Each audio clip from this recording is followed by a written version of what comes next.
যে জায়গায় একটা মানুষ আসতো না, আজকে সেই জায়গায় হাজার হাজার দর্শনার্থীরা অবস্থান করতেছে। কি আছে সে হারবাবিলে আজকে আমরা দেখাবো সবকিছু আপনাদেরকে, সবাই আমাদের সাথে আসুন। তো আজকে কিন্তু হারবাবিলে নৌকা বাইচের অনুষ্ঠান হবে। এইখানে দেখুন কত মানুষ, পুরা মেলা জমে গেছে আমাদের ত্রিশাল উপজেলার এই ভাইরাল হারবাবিলে।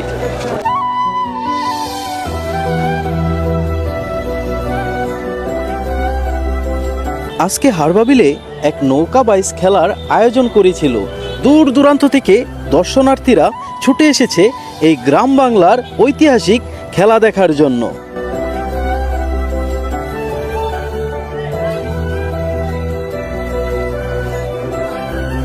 এই হারবাবিলে এত পরিমাণ মানুষ এসেছে, একদিক দিয়ে নৌকা বাইচ খেলার অনুষ্ঠান হচ্ছে আর অন্যদিকে ঘোড়া নিয়ে খেলার আয়োজন করেছে। আমরা সেই হারবাবিলে অবস্থান করতেছি।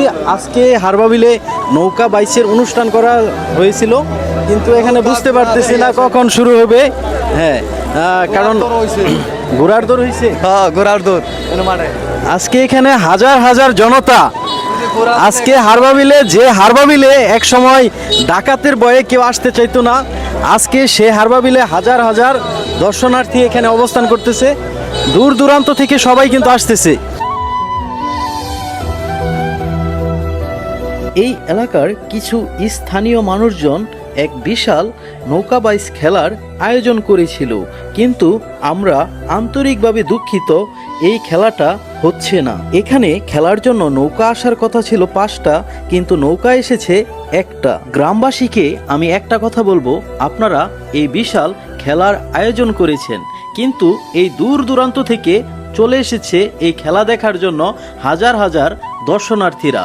এখন তারা ভোগান্তির শিকার এই খেলা না দেখার কারণে। আমরা আন্তরিকভাবে দুঃখিত, এবং যারা এই খেলার আয়োজন করেছে তাদের উদ্দেশ্যে আমি একটা কথা বলবো, কারণ আপনারা নেক্সট টাইম যদি কোনো খেলার আয়োজন করেন তাহলে সব কিছু 100% যাচাই বাছাই করে তারপরে খেলার আয়োজন করবেন।